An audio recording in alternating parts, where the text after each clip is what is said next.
नमस्कार, जी न्यूज देख रहे हैं आप। मैं हूं अदिति अवस्थी और 3 बजे के बुलेटिन की शुरुआत करते हैं 3 बड़ी खबरों के साथ। तो ऑक्सीजन संकट के बीच धंधेबाजी भी चल रही है। लगातार जो कालाबाजारी की जा रही है ऑक्सीजन कॉन्सेंट्रेटर्स और ऑक्सीजन सिलेंडर्स को लेकर, उनके खिलाफ छापेमारी चल रही है। खान मार्केट इलाके में मशहूर रेस्टोरेंट खान चाचा में छापेमारी कर पुलिस ने 96 ऑक्सीजन कॉन्सेंट्रेटर बरामद किए हैं। तो ये इस वक्त की सबसे बड़ी खबर है। दूसरी अहम खबर, ऑक्सीजन की कमी की वजह से और कम सप्लाई पर केंद्र को सुप्रीम कोर्ट ने फटकार लगाई है।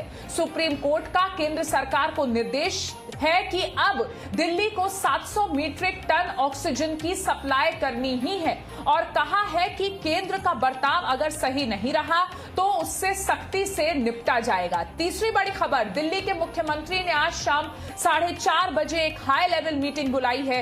इस मीटिंग में उप मुख्यमंत्री, स्वास्थ्य मंत्री और डीएम भी शामिल होंगे। तो 3 बजे की 3 बड़ी खबरें इस वक्त आपकी टीवी स्क्रीन पर।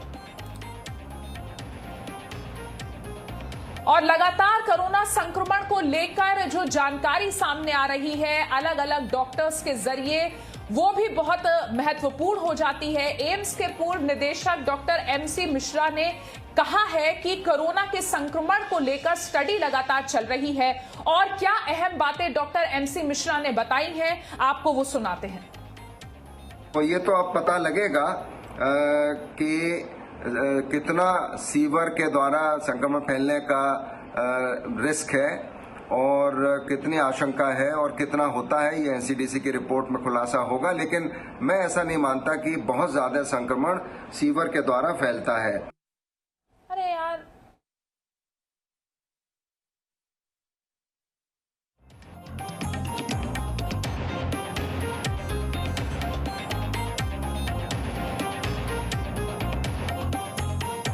आने वाले समय में कोरोना संक्रमण का क्या ट्रेंड रहने वाला है।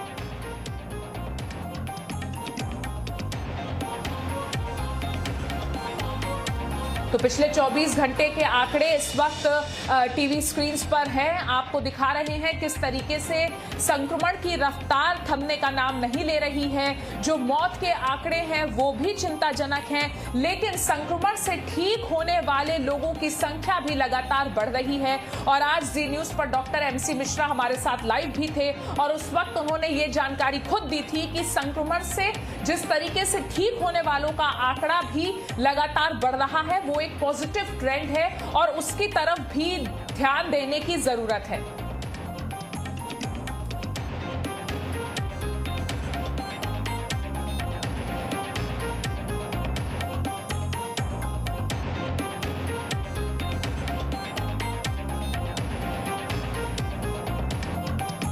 और ऑक्सीजन की कम सप्लाई के मुद्दे पर आज सुप्रीम कोर्ट में सुनवाई के दौरान सुप्रीम कोर्ट ने केंद्र सरकार को जमकर फटकार लगाई। इस मामले में सुप्रीम कोर्ट ने साफ कहा कि हम कड़े फैसले कर सकते हैं। ऑक्सीजन के मुद्दे पर दिल्ली सरकार ने कोर्ट को बताया था कि आदेश के बावजूद 700 मीट्रिक टन ऑक्सीजन की सप्लाई नहीं मिल रही है दिल्ली सरकार को। और इसके बाद सुप्रीम कोर्ट ने केंद्र सरकार से कहा कि दिल्ली सरकार को जो उन्होंने अपनी दलील दी है और जो आंकड़े दिए हैं उसके मुताबिक 700 मीट्रिक टन ऑक्सीजन की जरूरत है और केंद्र सरकार को ये 700 मीट्रिक टन ऑक्सीजन सप्लाई करना ही होगा।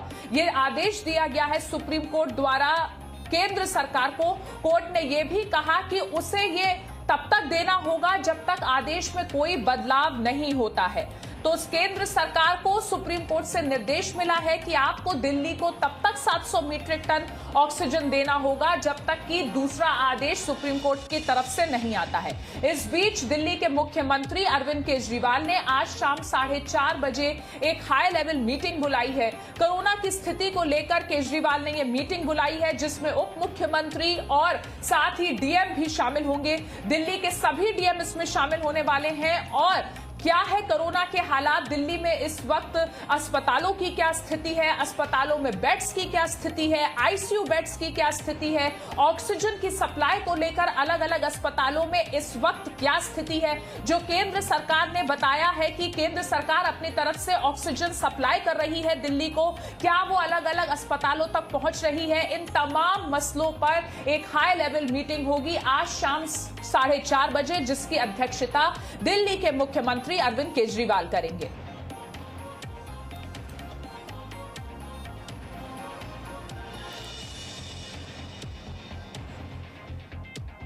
और अब आपको बताते हैं कि आज सुप्रीम कोर्ट ने दिल्ली में कम ऑक्सीजन सप्लाई के मसले पर चल रही सुनवाई के दौरान क्या कहा।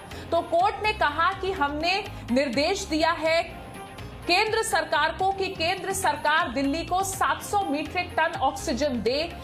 सुप्रीम कोर्ट ने कहा कि दिल्ली को तय कोटे से कम ऑक्सीजन क्यों दी जा रही है, जब सुप्रीम कोर्ट की तरफ से कल ही यह निर्देश आ गया है कि आपको 700 मीट्रिक टन ऑक्सीजन देनी है दिल्ली को, तो दिल्ली को उससे कम की सप्लाई क्यों की जा रही है। ऑक्सीजन कैसे भी दी जाए, लेकिन दी जाए दिल्ली को, क्योंकि अभी दिल्ली को इसकी जरूरत है। और आज सुप्रीम कोर्ट ने यह भी कहा कि सरकार सख्त कदम उठाने पर कोर्ट को मजबूर ना करे, दिल्ली को तय कोटे का ऑक्सीजन कैसे भी करके दे। कल सुप्रीम कोर्ट में यह तय किया गया था कि 700 मीट्रिक टन ऑक्सीजन दिल्ली को मुहैया करानी है और अगले आदेश तक दिल्ली को तय ऑक्सीजन देना केंद्र सरकार की जिम्मेदारी हो जाती है। आज केंद्र सरकार को इस मामले में फटकारते हुए सुप्रीम कोर्ट ने कहा कि सिर्फ एक दिन के लिए निर्देश नहीं दिया था, जब तक आपको अगला निर्देश नहीं मिल जाता आपको दिल्ली को 700 मीट्रिक टन ऑक्सीजन उपलब्ध करवानी ही है, कैसे भी करके।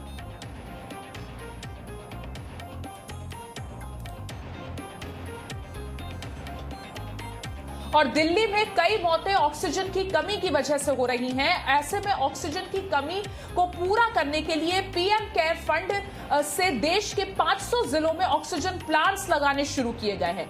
इन प्लांट्स से उन अस्पतालों को मदद मिलेगी जो ऑक्सीजन की किल्लत से फिलहाल जूझ रहे हैं। इसकी शुरुआत हुई है दिल्ली के हॉस्पिटल से। किस तरीके से दिल्ली में हो रही है ऑक्सीजन को प्रोड्यूस करने की तैयारी, देखिए जी मीडिया संवाददाता ब्रह्म प्रकाश की ये ग्राउंड रिपोर्ट।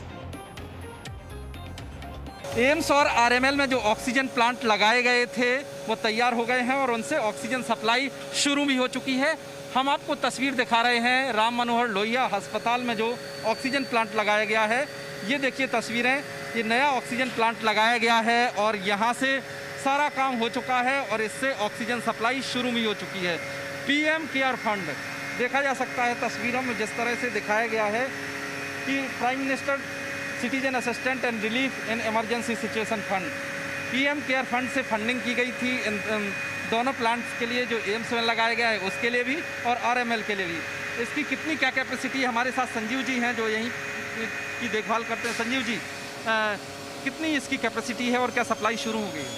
सर, ये इस प्लांट की कैपेसिटी 960 लीटर पर मिनट है और अभी करंटली हम लोगों ने ये हॉस्पिटल से कनेक्ट कर दिया है और हॉस्पिटल इसी से रन कर रहा है। तो यानी इससे ऑक्सीजन सप्लाई शुरू हो गई? 100% स्टार्ट हो गई है। 1 मिनट में 960 लीटर पर मिनट, या 1 मिनट।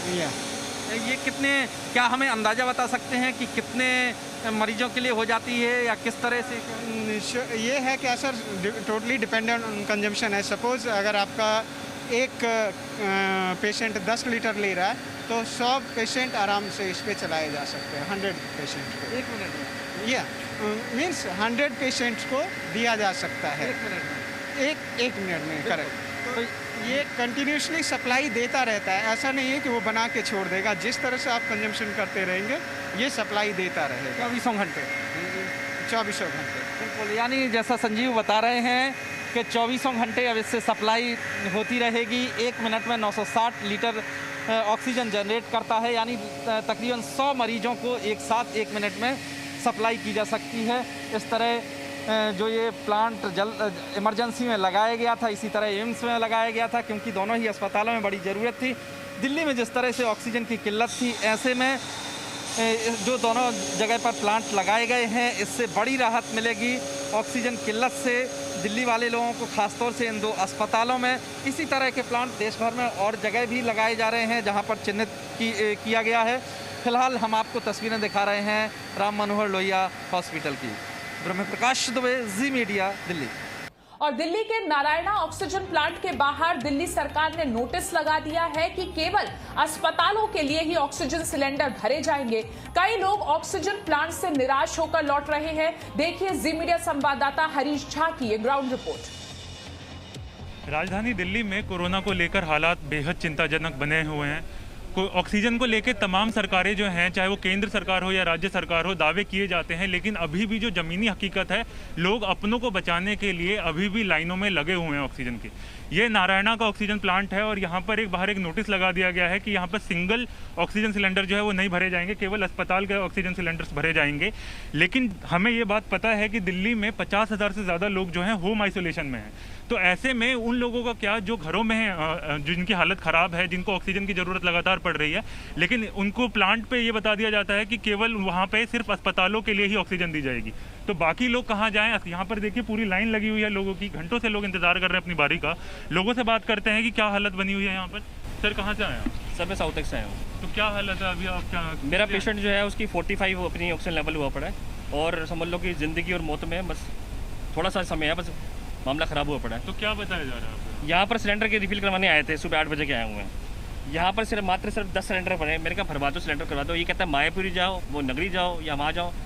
ये 50-50 किलो का सिलेंडर है, कहाँ इसको कंधे पे ले ले, कहाँ जाए? हमारा तो बंदा जो है वो मरने के कगार पे आ चुका है। तो आप कब से खड़े हैं? आप मेरे को सर जी हो गए, मेरे ख्याल से 3-4 घंटे हो गए कम से कम। इससे पहले कहीं और? पहले मैं नंगली गया था, वहाँ मैं लाइन में खड़ा रहा तो उन्होंने मेरे को बोला, पहले उन्होंने बोले कि अफसर आए चलो आपका कराते हैं। थोड़ी देर बाद अंदर से लेटर आ गया, सिंगल तो दिया ही नहीं जाएगा, आप ऑनलाइन पता नहीं क्या था उसमें सिस्टम था, वो हमें पता नहीं था। फिर वहाँ खड़े रहे, उन्होंने बोला यहाँ देंगे नहीं, कुछ मर्जी कर लो, आप जितना मर्जी जोर लगा लो। वहाँ थोड़ी पब्लिक शोर शराबे वाली थी, हम तो कर नहीं सकते, हम यहाँ आ गए उठ करके। अब यहाँ से कह रहे हैं मायापुरी चले जाओ। पहले भवाना बनाने गया था, बाहर रात भर खड़ा रहा, उन्होंने मना कर दिया। 12 घंटे लाइन में खड़ो के वहाँ भी आया हूँ मैं।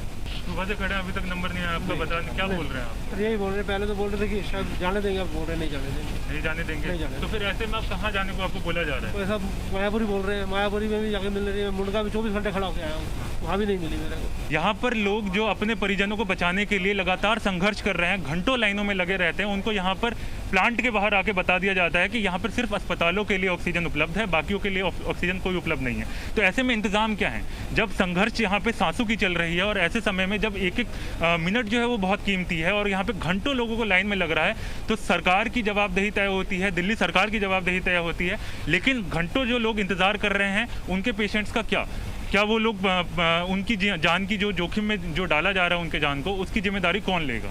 हरीश झा, जी मीडिया, दिल्ली। और अब आपको दिखाते हैं लुधियाना की खबर, जहां एक मरीज की मजबूरी का फायदा उठाकर एक एम्बुलेंस चलाने वाले ड्राइवर ने दिल्ली से लुधियाना जाने के लिए 1,20,000 रुपए लिए। दिल्ली से लुधियाना की दूरी 350 किलोमीटर है और इतनी सी दूरी के लिए एम्बुलेंस चालक ने 1,20,000 रुपए चार्ज किए। मरीज के परिवार के लोगों ने शिकायत दर्ज कराई, तब जाकर आरोपी ड्राइवर को पुलिस ने पकड़ा। एक आरोपी को गिरफ्तार कर लिया गया है और अन्य साथी अभी पकड़े नहीं गए हैं।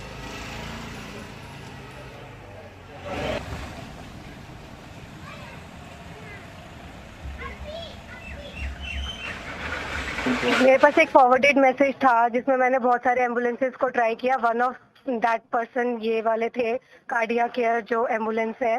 मैंने इनको कॉल किया, इन्होंने बोला कि इनके पास एम्बुलेंस अवेलेबल है बट 50% ऑक्सीजन है इनके पास and they will charge 1,40,000। Then I told them कि ये बहुत ज़्यादा चार्ज कर रहे हो आप, इतना तो फेयर बनता ही नहीं है गुड़गांव से लुधियाना का, और मेरे पास ऑक्सीजन सिलेंडर भी है 70 लीटर्स का।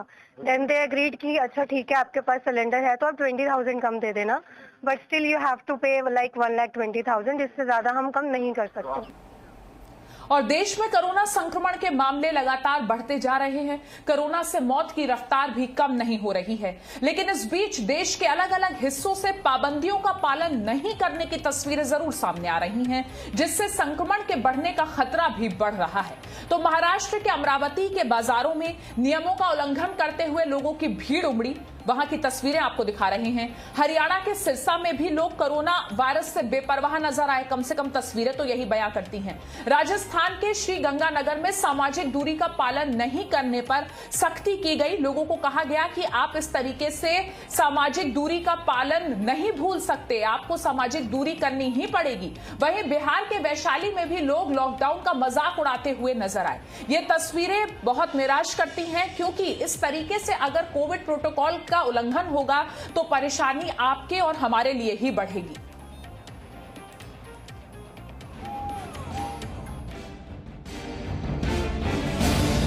देश कोरोना की दूसरी लहर से जंग लड़ रहा है। देश में कोरोना की तीसरी लहर की आशंका जाहिर की जा चुकी है। लगातार कोरोना संक्रमितों और संक्रमण से मौत के मामले भी बढ़ रहे हैं और दूसरी तरफ देश के अलग अलग हिस्सों से आ रही लापरवाही की ये तस्वीरें बेचैन कर रही हैं। ये बिहार के वैशाली की तस्वीरें हैं, जहां पर बाजार में चलना भी मुश्किल है। आदेश था सिर्फ जरूरी सामान वाली दुकानें खुलेगी, लेकिन यहां पर हर दुकान खुली दिखी। मीडिया के कैमरे देखकर कुछ दुकानों के शटर गिरने लगे, लेकिन पूरे बाजार में लॉकडाउन का मजाक उड़ता ही नजर आया, क्योंकि ग्राहकों के पहुंचते ही दुकान का शटर खोलकर सामान दिया जा रहा था। ऐसे में सवाल है, क्या ऐसे होगा कोरोना की दूसरी लहर का सामना? महाराष्ट्र यानी देश का वो राज्य जो कोरोना से सबसे ज्यादा प्रभावित हुआ है, लेकिन यहाँ पर भी कोरोना गाइडलाइन और पाबंदियों की कैसे धज्जियां उड़ाई गईं, अब वो भी देख लीजिए। अमरावती में नियमों को ताक पर रखकर खरीदारी के लिए उमड़ी भीड़ ने सोशल डिस्टेंसिंग को मजाक बना दिया।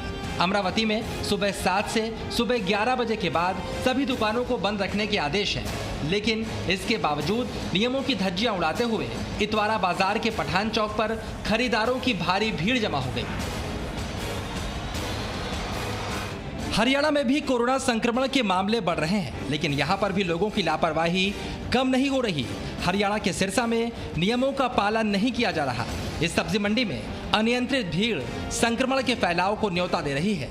खुद को सेहतमंद रखने के लिए सब्जी और फल खरीदने पहुंचे लोग सोशल डिस्टेंसिंग के नियमों का पालन नहीं कर रहे और ये भूल हरियाणा के सिरसा शहर के लोगों पर भारी भी पड़ सकती है। वहीं राजस्थान के सादुल शहर कस्बे में SBI बैंक के बाहर लगातार सोशल डिस्टेंसिंग की धज्जियां उड़ाई जा रही थी। शिकायत मिलने पर मौके पर नायब तहसीलदार पहुंची। यहां पर भीड़ को व्यवस्थित किया गया और बैंक को सोशल डिस्टेंसिंग के नियमों का पालन करवाने के निर्देश दिए गए। इसी के साथ बैंक में टोकन व्यवस्था भी लागू करने के निर्देश दिए गए। प्रशासन की ओर से चेतावनी दी गई है, अगर लोगों ने निर्देशों का पालन नहीं किया तो चालान भी काटे जाएंगे। सच्चाई यही है, जहां पर प्रशासन सख्त है वहां कोरोना गाइडलाइन का पालन थोड़ा बहुत हो रहा है, लेकिन ढील मिलते ही लोग कोरोना के खतरे को भूल जाते हैं। सवाल यही है कि इस तरह कोरोना की दूसरी लहर का मुकाबला कैसे होगा, और तीसरी लहर की आशंका के बाद तो ये लापरवाही किसी बड़े अपराध से कम नहीं है। ब्यूरो रिपोर्ट, जी मीडिया। और कोरोना संकट के बीच दिल्ली पुलिस ने एक बड़ी रेड की है। मेडिकल उपकरण की कालाबाजारी करने वाले 2 लोगों को गिरफ्तार किया है। 10 ऑक्सीजन कॉन्सेंट्रेटर, 82 प्लास्टिक पाइप बरामद किए हैं। 3486 डिजिटल थर्मामीटर और 684 ऑक्सीमीटर बरामद किए हैं। कालंदी कुंज इलाके के गोदाम पर पुलिस ने छापा मारा, जहां से ये मेडिकल इक्विपमेंट्स बरामद हुए हैं। दिल्ली पुलिस लगातार मेडिकल उपकरण की कालाबाजारी करने वालों को गिरफ्तार कर रही है और इसी तर्ज पर दिल्ली के ग्रेटर कैलाश थाने की पुलिस ने भी 2 आरोपियों को गिरफ्तार किया है, जिसका नाम सईद है और मुकीम है। ये जानकारी मिली है कि सईद जो है जीके के इलाके में मेडिकल उपकरण बेचने के लिए आया था और तभी जीके की थाने पुलिस को जानकारी मिली कि सईद यहाँ पर आने वाला है और जैसे ही उसकी कार इलाके में आती है, उसकी कार को रोका जाता है तो उसकी कार से ऐसे मेडिकल उपकरण बरामद होते हैं, जिसमें 684 ऑक्सीमीटर हैं जो कि आप देख पा रहे हैं छोटे वाले, और इसी के साथ 10 जो है ऑक्सीजन कंसंट्रेटर हैं और 10 नेबुलाइजर के साथ में और भी कई ऐसे सामान हैं जो बरामद हुए हैं, जिसमें आप ये देख पा रहे हैं डिजिटल थर्मामीटर है। और ये जानकारी मिली है कि जैसे ही सईद इलाके में आया तो वो अपनी अल्टो कार से था और जैसे ही उसके अल्टो कार की तलाशी ली गई तो उसमें कुछ ये सामान बरामद हुआ और जब उससे पूछताछ की गई तो उसने बताया कि उसका एक जो शख्स है जो कि इस पूरे गैंग का मास्टरमाइंड है, जिसका नाम मुकीम है, जो कि कालिंदी कुंज इलाके में रहता है, और पुलिस वहां पहुंचती है और फिर उसके गोदाम पर भी छापा मारती है, जिसके पास से भारी मात्रा में ये सामान बरामद होता है। नीचे वाले जो बॉक्स आप देख रहे हैं ये ऑक्सीजन कॉन्सेंट्रेटर है, ये बरामद होते हैं जिसकी संख्या करीब 10 के आसपास है, और फिर नेबुलाइजर बरामद होते हैं। डिजिटल थर्मामीटर जो आप देख रहे हैं ये बरामद हुए हैं। ये जानकारी मिली है कि ऑक्सीजन कॉन्सेंट्रेटर को और इसी के साथ में जो और सामान है उसको महंगे दामों पर बेच रहा था। जिन लोगों को इसकी ज़रूरत थी वो लोग इससे बात करते थे और फिर उन लोगों की मजबूरी का फ़ायदा उठा करके ये उनको महंगे दामों पर बेच देता था। अब पुलिस इन दोनों को गिरफ्तार करने के बाद ये पता लगा रही है कि आखिरकार में इन लोगों के साथ और कितने लोग इसमें शामिल हैं। कैमरामैन रवि के साथ Neeraj Kumar Gaur, Zee Media, Delhi. Presenting V News app available on Google Play and App Store. Download it now.